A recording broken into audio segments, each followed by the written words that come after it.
ನೀವು ನೋಡ್ಬೇಕು ಅನ್ಕೊಂಡಿರೋ ಫ್ರೆಂಡು ನಾನೇ, ಮಿನುಗು ತಾರೆ. ಯಾಕೆ ಮೇಘ, ಏನು ಯೋಚನೆ ಮಾಡ್ತಿದ್ಯಾ? ಇಲ್ಲೇ ಹತ್ರದಲ್ಲಿ ಒಂದು ರೆಸ್ಟೋರೆಂಟ್ ಇದೆ, ಅಲ್ಲಿಗೆ ಹೋಗಿ ಆರಾಮಾಗಿ ಕುತ್ಕೊಂಡು ಐಸ್ ಕ್ರೀಮ್ ತಿಂತ ಮಾತಾಡೋಣವಾ? ಮಿನುಗು ತಾರೆ ಯಾರು ಅನ್ನೋ ಕುತೂಹಲಕ್ಕೆ ಇಲ್ಲಿ ತನಕ ಬಂದೆ. ಇಲ್ಲದೆ ಹೋಗಿದ್ರೆ ಬರ್ತಿರ್ಲಿಲ್ಲ.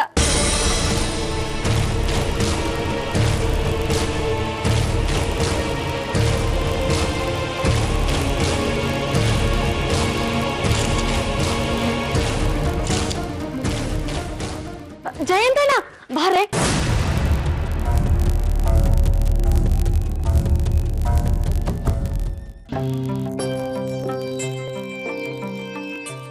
ಮೇಘ, ಹಬ್ಬ ಬಂದ್ಯಲ್ಲ. ಎಲ್ಲಿಗೆ ಹೋಗಿದ್ದೆ ನೀನು? ನಂಗೆ ಒಬ್ಳಿಗೆ ಕೂತು ಕೂತು ಎಷ್ಟು ಬೋರ್ ಆಗಿತ್ತು ಗೊತ್ತಾ? ಮಯೂರಿ ನೆನ್ನೆನೆ ಹೇಳಿದ್ಲು ಮಿನುಗುತ್ತಾರೆ ಒಬ್ಬ ಹುಡುಗನೇ ಅಂತ. ನಾನೇ ನಂಬಲಿಲ್ಲ. ತಪ್ಪು ಮಾಡ್ಬಿಟ್ಟೆ ನಾನು. ಮೇಘ, ಏನಾಯ್ತು? ಯಾಕೆ ಹಿಂಗಿದ್ಯಾ? ಮಯೂರಿ, ನಾನ್ ನಿನ್ನ ಹತ್ರ ಒಂದು ವಿಷಯ ಹೇಳಬೇಕಿತ್ತು. ನಾನು ನಿನಗೆ ಏನಾಗಬೇಕು? ಬಾಯ್ ಫ್ರೆಂಡಾ?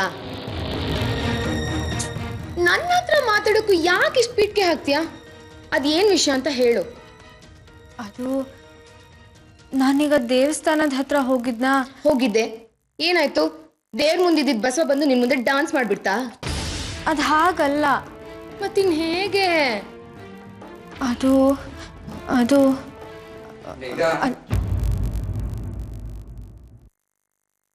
ಯಾಕೆ ಹಿಂಗಿದ್ಯಾ? ಕೂದಲೆಲ್ಲ ಯಾಕೆ ಎದುರ್ಕೊಂಡಿದ್ದೆ? ಒಳ್ಳೆ ಹೆಂಗ್ ಕಾಣ್ತಿದೆ ಗೊತ್ತಾ ನೀನು? ಮೇಘ, ಕೆಲವು ವೇಸ್ಟ್ ಬಾಡಿಗಳಿರ್ತವೆ, ಅವ್ ಮಾತುಗಳನ್ನೆಲ್ಲ ಕೇಳ್ಬೇಡ. ನೀನ್ ಸೂಪರ್ ಆಗಿ ಕಾಣಿಸ್ತಿದ್ಯಾ.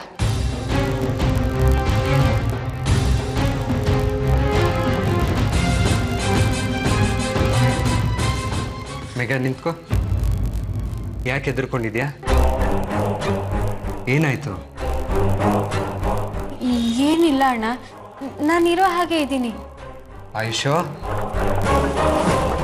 ಸರಿ, ಚಾರು ಮನೆಯವರು ಊಟಕ್ಕೆ ಬರ್ತಾ ಇದ್ದಾರೆ. ಅವ್ರ ಮುಂದೆ ಈ ತರ ಕೂದಲೆಲ್ಲ ಕೆದ್ರಕೊಂಡ್ ಬರಬೇಡ. ಅವ್ರು ಬರ್ತಿರೋದು ನನ್ನ ಮದ್ವೆ ವಿಷಯ ಮಾತಾಡಕ್ಕೆ. ಓಹೋ ಹೋ ಹೋ, ಮದುಮಗ ಅರ್ಧಂಬರ್ಧ ಡ್ರೆಸ್ ಹಾಕೊಂಡು ಕ್ಲಬ್ ಡಾನ್ಸರ್ ತರ ಅವ್ರ ಮುಂದೆ ಬರಬೇಡ ಅಂತ ಹೇಳಿ ಅವಳಿಗೆ.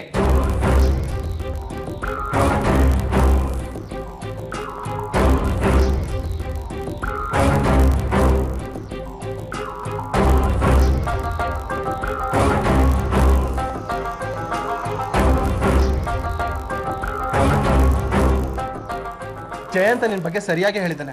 ಸಣ್ಣ ಸಣ್ಣ ವಿಷಯಕ್ಕೆಲ್ಲ ಹೆದರ್ಕೋತೀಯ. ನೋಡು ಮೇಘ, ನಾನ್ ನಿನ್ ಫ್ರೆಂಡು, ಹೆದರ್ಕೋಬೇಡ.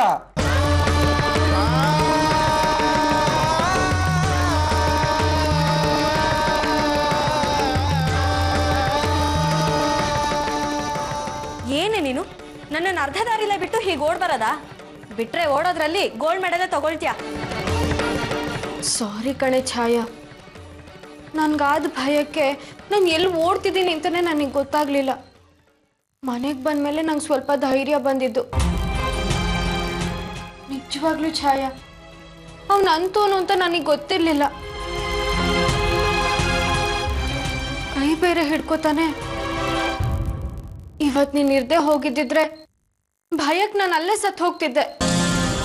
ಮೇಘ, ಇಂಥವ್ರಿಗೆಲ್ಲ ಹೆದರ್ಕೊಳ್ಬಾರ್ದು. ತೊಂಡೆ ತಗೊಂಡು ಬಾಸುಂಡೆ ಬರೋವರೆಗೂ ಹೊಡಿಬೇಕು. ಛಾಯಾ, ಅಷ್ಟು ಧೈರ್ಯ ನಂಗೆ ಬರೋ ಜನ್ಮದಲ್ಲೂ ಬರಲ್ಲ ಅನ್ಸುತ್ತೆ. ಮಯೂರಿ ಹೇಳ್ತಾ ಇದ್ಲು, ಗೊತ್ತಿಲ್ಲದೆ ಇರೋರ ಜೊತೆ ಚಾಟ್ ಮಾಡಬೇಡ ಅಂತ. ನಂದೇ ತಪ್ಪು. ಅವಳ ಮಾತು ಕೇಳಲಿಲ್ಲ ನಾನು, ಅದಕ್ಕೆ ಹೀಗಾಗಿದ್ದು. ಬಂಟಿ ಅಂತ ಗೊತ್ತಿದ್ದು ಚಾಟ್ ಮಾಡಿದ್ಯಾ ನೀನು? ಇಲ್ಲ ತಾನೆ? ಮತ್ತೆ ತಲೆ ಕೆಡ್ಸ್ಕೋಬೇಡ ಬಿಡೆ. ಅವನ್ ಮತ್ತೆ ಏನಾದ್ರೂ? ನಾನು ಜಯಂತಣ್ಣ ಅಂತ ಕೂಗಿದ ತಕ್ಷಣ ಏನ್ ಮಾಡ್ದ ಅವನು? ಭಯ ಪಟ್ಟ ತಾನೆ? ಅವನ್ ಮತ್ತೆ ನಿನ್ ತಂಟೆಗೆ ಬರಕ್ಕೆ ಸಾಧ್ಯನೇ ಇಲ್ಲ. ನಿಜನಾ? ಹ್ಞೂ, ಮತ್ತೆ ಭಯ ಅನ್ನೋದು ಅವನಿಗೂ ಇರುತ್ತೆ. ಫ್ರೆಂಡ್ ತಂಗಿಗೆ ತೊಂದರೆ ಕೊಟ್ಟ ಅಂತ ಗೊತ್ತಾದ್ರೆ ಫ್ರೆಂಡ್ಗಳ ಮಧ್ಯೆ ಅವ್ನ್ ಮರ್ಯಾದೆ ಹೋಗಲ್ವಾ? ಎಲ್ರೂ ಅವನ್ಗೆ ಉಗ್ದು ಉಪ್ಪು ಹಾಕಿ ಓಡಿಸ್ತಾರೆ. ಎಲ್ಲದಕ್ಕಿಂತ ಹೆಚ್ಚಾಗಿ ಜಯಂತ್ ಅಣ್ಣಂಗೆ ಈ ವಿಷಯ ಗೊತ್ತಾದ್ರೆ ಸಿಗುತ್ತ ತೋರಣ ಕಟ್ತಾನೆ ಅಂತ ಅವನಿಗೂ ಗೊತ್ತಿರುತ್ತೆ. ಏನೋ ಟ್ರೈ ಮಾಡಿದಾನೆ, ನೀನ್ ಇಂಟ್ರೆಸ್ಟ್ ತೋರಿಸಿಲ್ಲ, ಈಗ ಸುಮ್ಮನೆ ಆಗಿರ್ತಾನೆ ಬಿಡು. ಸದ್ಯ ಹಾಗಾಗ್ಬಿಟ್ರೆ ಸಾಕಪ್ಪ. ದೇವ್ರಿಗೆ ನಾನು ಸಾಷ್ಟಾಂಗ ನಮಸ್ಕಾರ ಮಾಡ್ಬಿಡ್ತೀನಿ.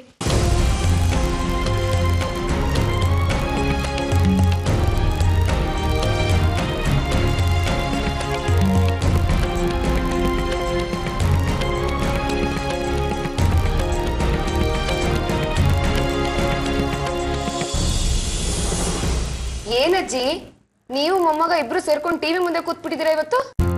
ಪಾಪ ಕಣೆ, ಆ ಸೂರಜ್ನ ಪೊಲೀಸ್ನವ್ರು ಎಳ್ಕೊಂಡು ಹೊಟ್ಟೋದ್ರು. ಆ ಸುಂದರನ್ ಮುಖ, ಖುಷಿ ಮುಖ ನೋಡಕ್ಕಾಗ್ತಾ ಇಲ್ಲ.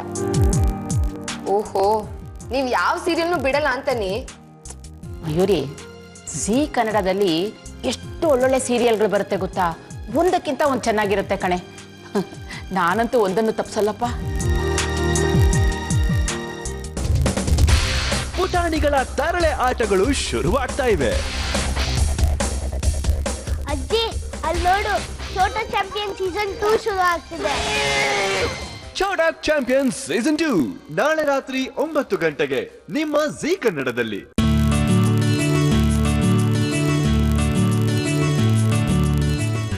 ಚಿಂಟು, ಏನೋ ಇದು ಛೋಟಾ ಚಾಂಪಿಯನ್ ಅಂದ್ರೆ? ಗೊತ್ತಿಲ್ವಾ ನಿಂಗೆ? ಛೋಟಾ ಅಂದ್ರೆ ಚಿಕ್ಕವರು ಅಂತ. ಚಿಕ್ಕವ್ರಿಗಂತಾನೆ ಮಾಡ್ತಿರೋ ರಿಯಾಲಿಟಿ ಶೋ ಇದು. ಸೃಜನ್ ಮಾಮ ಇದ್ದಾರಲ್ವಾ, ಅವರೇ ಈ ರಿಯಾಲಿಟಿ ಶೋನ ನಡೆಸ್ಕೊಡ್ತಿರೋದು. ಚಿಕ್ಕ ಮಕ್ಳೆಲ್ಲರೂ ಬಂದು ಪಾರ್ಟಿಸಿಪೇಟ್ ಮಾಡ್ತಾರೆ. ಜೊತೆಗೆ ಅವ್ರ ಅಪ್ಪ ಅಮ್ಮಂಗೂ ಟಾಸ್ಕ್ಸ್ ಎಲ್ಲ ಇರುತ್ತೆ.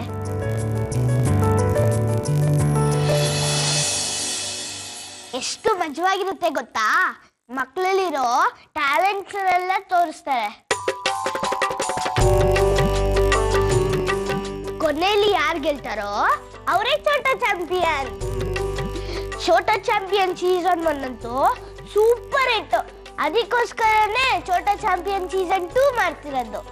ತರ್ಲೆ, ನೀನ್ ಯಾಕೋ ಇಲ್ಲಿದ್ಯಾ? ನೀನ್ ಯಾಕೆ ಛೋಟಾ ಚಾಂಪಿಯನ್ಗೆ ಹೋಗ್ಲಿಲ್ಲ? ನಾನು ಹೋಗಿದ್ದೆ, ಆದ್ರೆ ಸೆಲೆಕ್ಟ್ ಆಗ್ಲಿಲ್ಲ. ಯಾಕೋ ಚಿಂಟು? ಅದು 2 ರಿಂದ 3 ವರ್ಷದ ಮಕ್ಳಿಗೆ ಮಾತ್ರ ಅಂತೆ. ನಂಗೆ ಏಜ್ ಬಾರ ಹೋಗಿದೆ. ಇವನ್ನ ನಾನೇ ಕರ್ಕೊಂಡು ಹೋಗಿದ್ದೆ. ಆಗ ಸೃಜನ್ ಹೇಳಿದ್ರು, ಹುಡುಗ ತುಂಬಾ ಚೂಟಿ, ಮುಂದೆ ಇವನ್ ವಯಸ್ಸಿನವ್ರಿಗೆ ಒಂದು ಕಾರ್ಯಕ್ರಮ ಮಾಡ್ತೀವಿ, ಆವಾಗ ನಾನೇ ಕರ್ಸ್ಕೊತೀನಿ ಅಂತ ಹೇಳಿದ್ರು ಕಣೆ. ಹೌದೇನ ಚಿಂಟು? ಹೌದು ಅಕ್ಕ. ಅಷ್ಟೇ ಅಲ್ಲ, ಒಂದಿನ ಪೂರ್ತಿ ಸೃಜನ್ ಮಾಮ ಹತ್ರನೇ ಇದ್ದೆ. ಹೌದು ಮಯೂರಿ, ಇವನು ಅವರಿಗೆ ತುಂಬಾ ಇಷ್ಟ ಆಗ್ಬಿಟ್ಟ. ಅವ್ರು ಹೇಳಿದ್ರು ಇವನಿಗೆ ಒಳ್ಳೆ ಸಾಮರ್ಥ್ಯ ಇದೆ, ಚೆನ್ನಾಗಿ ಬೆಳೆಸಿ ಅಂತ ಹೇಳಿದ್ರು. ಚಿಂಟು, ನಿನಗೆ ಅವ್ರು ಅಷ್ಟೊಂದು ಎನ್ಕರೇಜ್ ಮಾಡಿದ್ರು ಅಲ್ವಾ? ಅವ್ರನ್ನ ನಮ್ಮ ಮನೆಗೆ ಕರೆದಿದ್ರೆ ನಮ್ಮೆಲ್ಲರಿಗೂ ಪರಿಚಯ ಆಗ್ತಿತ್ತು. ಅಕ್ಕ, ನಾನು ಕರ್ದೆ, ಆದ್ರೆ ಶೂಟಿಂಗ್ ಇದೆ ಪುಟ್ಟ, ಬರಕ್ಕಾಗಲ್ಲ ಅಂದ್ರು. ನಾನು ಬಿಡ್ಲಿಲ್ಲ, ಹಠ ಮಾಡ್ದೆ. ಅದಕ್ಕೆ ಅವ್ರು ಏನಂದ್ರು ಗೊತ್ತಾ? ಸುಮ್ಮನೆ ಮನೆಗೆ ಬಂದ್ರೆ ಚೆನ್ನಾಗಿರಲ್ಲ, ನಿಮ್ಮಲ್ಲಿ ಏನಾರು ಫಂಕ್ಷನ್ ಆದ್ರೆ ಕರಿ, ಖಂಡಿತ ಬರ್ತೀನಿ ಅಂತಂದ್ರು. ಅಜ್ಜಿ, ಈಗ ಹೇಗಿದ್ರು ಜಯಂತಣ್ಣನ ಎಂಗೇಜ್ಮೆಂಟ್ ಆಗ್ತಿದೆ ಅಲ್ವಾ? ಅದಕ್ಕೆ ಯಾಕೆ ಕರಿಬಾರ್ದು ಅವ್ರನ್ನ? ಹೌದಲ್ವಾ? ಈ ಚಿಂಟು, ಫೋನ್ ಮಾಡಿ ಕರಿತೀಯಾ ಸೃಜನ್ ಮಾವನ್ನ? ನಾಳೆನೆ ಫೋನ್ ಮಾಡಿ ಕರಿತೀನಿ ಅಜ್ಜಿ. ಬರ್ತಾರೆ ಅಂತೇನೋ? ಬರ್ದಿದ್ರೆ ನಾನು ಅಜ್ಜಿ ಹೋಗಿ ಹೇಳ್ಕೊಂಡ್ ಬರ್ತೀವಿ.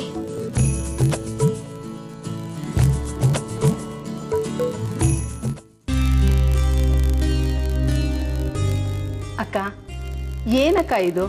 ಇಷ್ಟೊಂದು ವೆರೈಟಿ ಅಡುಗೆಗಳು ಮಾಡೋ ತೊಂದರೆ ಯಾಕೆ ತಗೊಂಡ್ರಿ? ನಾವೇನು ಅತಿಥಿಗಳ? ನೀವು ನನ್ನನ್ನು ಅಕ್ಕ ಅಂತ ಕರೆದಾಗಲೇ ನೀವು ನಮ್ಮನೆಯವರಾದ್ರಿ. ಅಕ್ಕ ತಂಗಿ ಮನೆಯವ್ರನ್ನ ಉಪಚರಿಸ್ತಾ ಇದ್ದಾಳೆ ಅಂತ ತಿಳ್ಕೊಳ್ಳಿ. ಪ್ರಸಾದ್ ಅವರೇ, ಊಟ ಮಾಡಿ. ಊಟದ ವಿಚಾರದಲ್ಲಿ ಸಂಕೋಚ ಮಾಡ್ಕೊಂಡು. ನಮ್ಮನೇಲಿ ನಮಗೆ ಯಾಕೆ ಸಂಕೋಚ ಪಶುಪತಿ ಅವರೇ?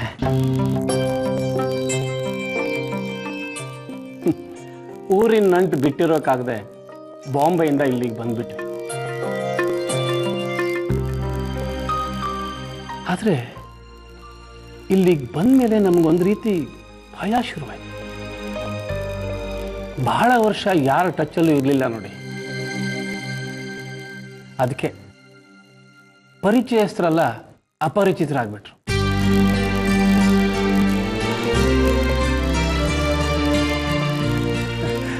ಆಲ್ಮೋಸ್ಟ್ ಆಲ್ ಎಲ್ಲ ನೆಂಟರ ಸಂಬಂಧನೂ ಕಳೆದೋಗಿತ್ತು.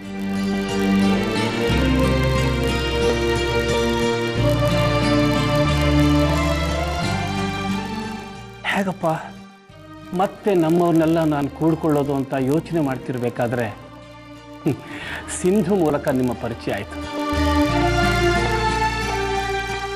ವಿಶ್ವನಾಥ್ ಅವರೇ, ಸತ್ಯ ಹೇಳಿದೆ, ನಾನು ನಿಮ್ಮ ಮನೆ ಕಾಲಿಟ್ಟ ತಕ್ಷಣ ನಾನು ಆಡಿ ಬೆಳೆದ ಮನೆ ನೆನಪಾಯ್ತು.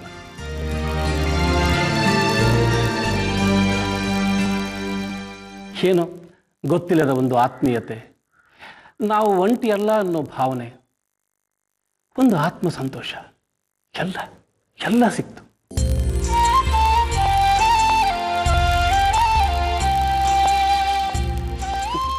ಮನೆ ಅನ್ನೋದು ಮನುಷ್ಯನ ಸಂಸ್ಕಾರ ತಿಳಿಸತ್ತದು. ನಿಮ್ಮನ್ನೆಲ್ಲ ನೋಡಿ ಆ ಮಾತು ಸತ್ಯ ಅನಿಸ್ತಾ ಇದೆ ನನಗೆ.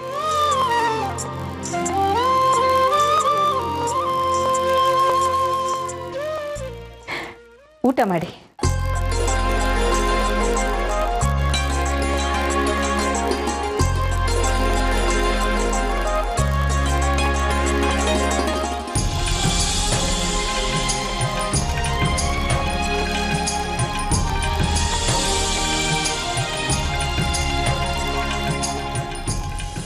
ಅಮ್ಮ ಇದ್ದಾಗ ನಾನು ಹೀಗೆ ನಗ್ನಗ್ತಾ ಅಮ್ಮನ ಸತಾಯಿಸ್ತಾ ಅಪ್ಪನ ಗೋಳು ಹೊಯ್ಕೋತಾ ಸಂತೋಷವಾಗಿದ್ದೆ. ಎಲ್ಲನೂ ಅಮ್ಮನ ಹಿಂದೆನೇ ಹೊರಟೋಯ್ತು.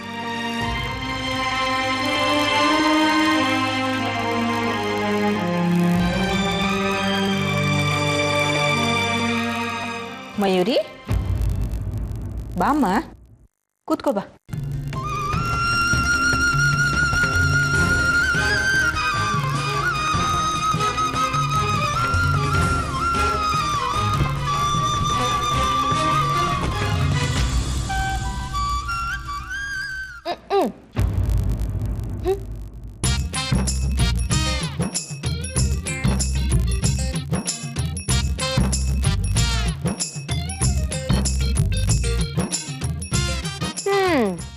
ಲೂಸ್ಗಳು ಶುರು ಆಗ್ಬಿಡ್ತು.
ಯಾಕೋ, ಏನಾಯ್ತು? Wrong number.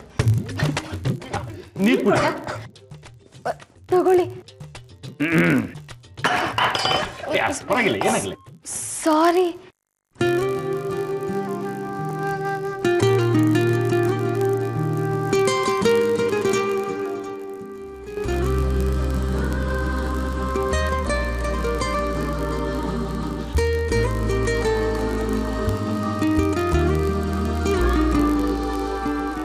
ಇಬ್ರು ಒಂದೇ ವಯಸ್ಸಿನವ್ರೆ, ಆದ್ರೆ ಗುಣದಲ್ಲಿ ಎಷ್ಟು ವ್ಯತ್ಯಾಸ ಇದೆ. ನೀರು ಅಂತ ಕೇಳಿದ ತಕ್ಷಣ ಚಾರು ಎತ್ ಕೊಡಕ್ ಹೋದ್ಲು, ಆದ್ರೆ ಇವಳು ಗುಣದಲ್ಲಾಗ್ಲಿ ನಡತೆನಲ್ಲಾಗ್ಲಿ ಒಬ್ರು ಉತ್ತರ ಒಬ್ರು ದಕ್ಷಿಣ.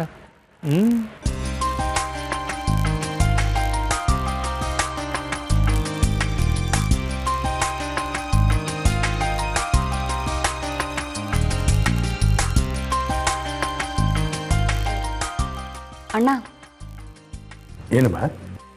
ಅದು ಚಾರು ತಂದೆಯವರು ನಿನ್ನ ಹತ್ರ ಏನೋ ಒಂದು ಮುಖ್ಯವಾದ ವಿಷಯ ಮಾತಾಡಬೇಕು ಅನ್ಕೋತಿದ್ದಾರೆ.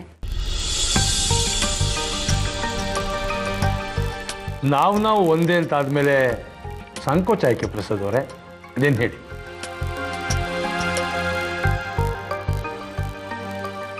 ನಾವು ಈ ಊರಿಗೆ ಬಂದಾಗ ಸಿಂಧು ಒಮ್ಮೆ ನಮ್ಮ ಮನೆಗೆ ಬಂದಿದ್ಲು. ಲೋಕರೂಢಿಯಾಗಿ ಹೇಗಿದ್ದೆಮ್ಮ ಸಿಂಧು ಅಂತ ಕೇಳಿದೆ. ಅದಕ್ಕೆ ಅವಳು ನನ್ನ ಸಂತೋಷ ತುಂಬಿದ ಮುಖ ನೋಡಿದರೆ ನಿಮಗೆ ಗೊತ್ತಾಗಲ್ವಾ ಭಾವ ಅಂತ ಕೇಳಿದ್ಲು.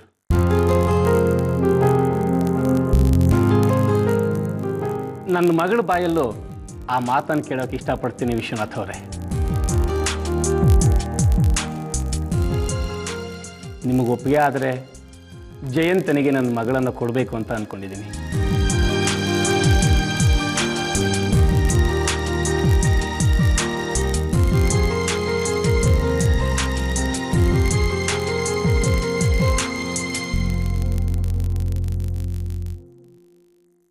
ಚಾರು ತುಂಬ ಒಳ್ಳೆ ಹುಡುಗಿ,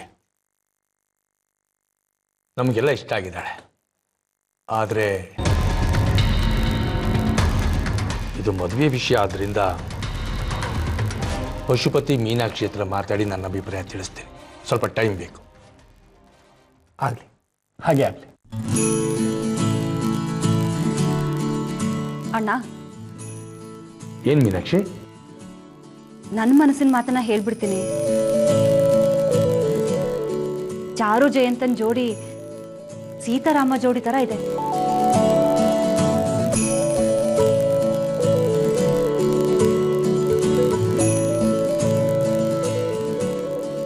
ಓಹೋ, ಮದ್ವೆ ಆದ್ಮೇಲೆ ವನವಾಸಕ್ಕೆ ಅವ್ರು ಹೋಗಲ್ಲ, ನಿಮ್ಮನ್ ಕಳಿಸ್ತಾರೆ. ಚಾರು ಒಳ್ಳೆ ಮಗಳು ಅಷ್ಟೇ ಅಲ್ಲ, ಒಳ್ಳೆ ಸೊಸೆಯಾಗೂ ಇರ್ತಾಳೆ ಅನ್ನೋ ನಂಬಿಕೆ ನನಗಿದೆ ಅಣ್ಣ.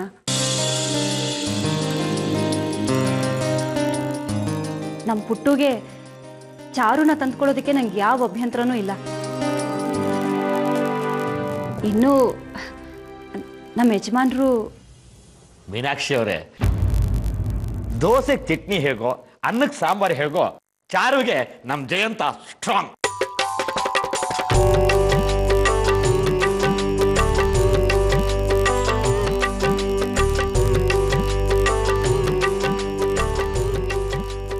ಜಯಂತ್ ಮಾವ, ಚಾರುನ ಈ ಮನೆ ಸೊಸೆ ಮಾಡ್ಕೊಳ್ಳೋದಕ್ಕೆ ನಿಮ್ಮಪ್ಪ ನಿಮ್ಮಮ್ಮ ಇಬ್ರು ಒಪ್ಪಿದ್ದಾರೆ. ನೀನೇನಂತೀಯ? ನೋಡು, ಇದು ನಿನ್ನ ಜೀವನದ ಪ್ರಶ್ನೆ. ನನ್ನನ್ನು ಒಂದು ಮಾತು ಕೇಳದೆ ಅವರವರೇ ನಿರ್ಧಾರ ಮಾಡಿಬಿಟ್ರು ಅನ್ನೋ ಆರೋಪ ನಮ್ಮ ಮೇಲೆ ಬರಬಾರ್ದು. ಅದಕ್ಕೆ ಚೆನ್ನಾಗಿ ಯೋಚನೆ ಮಾಡಿ ಹೇಳು.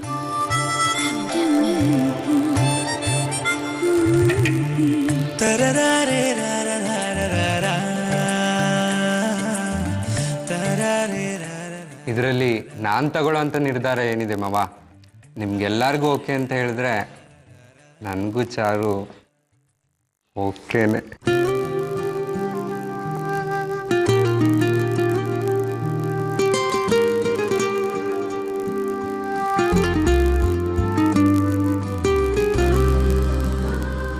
ಮಾ, ನೀನೇನು ಹೇಳ್ತೀಯ? ನಾನು ಹೇಳೋದಕ್ಕೇನಿದೆ ವಿಶ್ವನಾಥ, ಮಕ್ಕಳ ಸಂತೋಷನೇ ನಮ್ಮ ಸಂತೋಷ. ಇವರಿಬ್ರು ಒಪ್ಕೊಂಡಿದ್ದಾರೆ ಅಂತಂದ್ಮೇಲೆ ತಡ ಯಾಕೆ? ಶುಭಸ್ಯ ಶೀಘ್ರಂ, ಒಳಗೆ ಓದಿಸ್ಬಿಡೋಣ. ಸೋಮು, ನೀನೇನು ಹೇಳ್ತೀಯಪ್ಪ? ನನ್ನ ಅಭ್ಯಂತರ ಏನೂ ಇಲ್ಲ ಅಣ್ಣ, ಆಗಬಹುದು. ಅಣ್ಣ, ಎಲ್ಲರೂ ಒಪ್ಪಿಗೆನೂ ಕೇಳಿದೆ, ಆದರೆ ನೀನು ನಿನ್ನ ಒಪ್ಪಿಗೆನೇ ಹೇಳಲಿಲ್ಲ.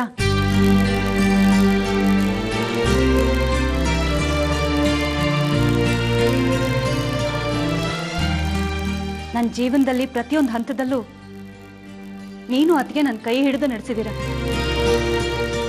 ಈಗ ನನ್ನ ಮಗನ ಜೀವನನೂ ನೀವೇ ಕೈ ಹಿಡಿದು ನಡೆಸಬೇಕು. ನೀವು ಒಪ್ಪಿಗೆ ಕೊಟ್ರೆ ಓಕೆ ಅಣ್ಣ, ಇಲ್ಲಾಂದ್ರೆ ಬೇಡ.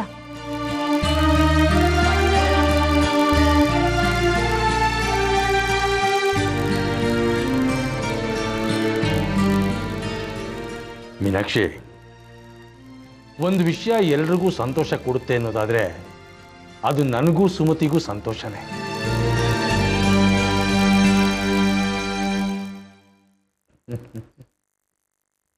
ನಿಮಗೆಲ್ಲರಿಗಿಂತ ಚಾರು ನಮಗೂ ತುಂಬ ಹಿಡಿಸಿದ್ದಾಳೆ.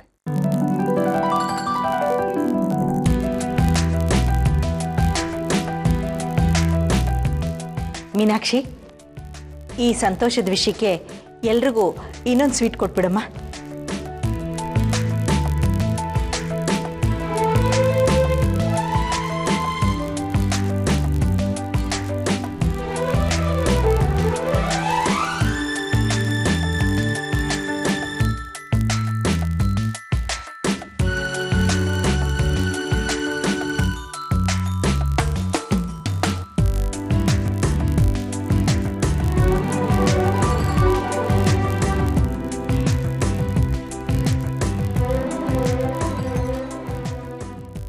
ಮಯೂರಿ, ಕೂತ್ಕೊಮ್ಮ. ಮೀನಾಕ್ಷಿ, ತಟ್ಟೆ ಕೊಡು, ನೀವು ಊಟ ಮಾಡಿ.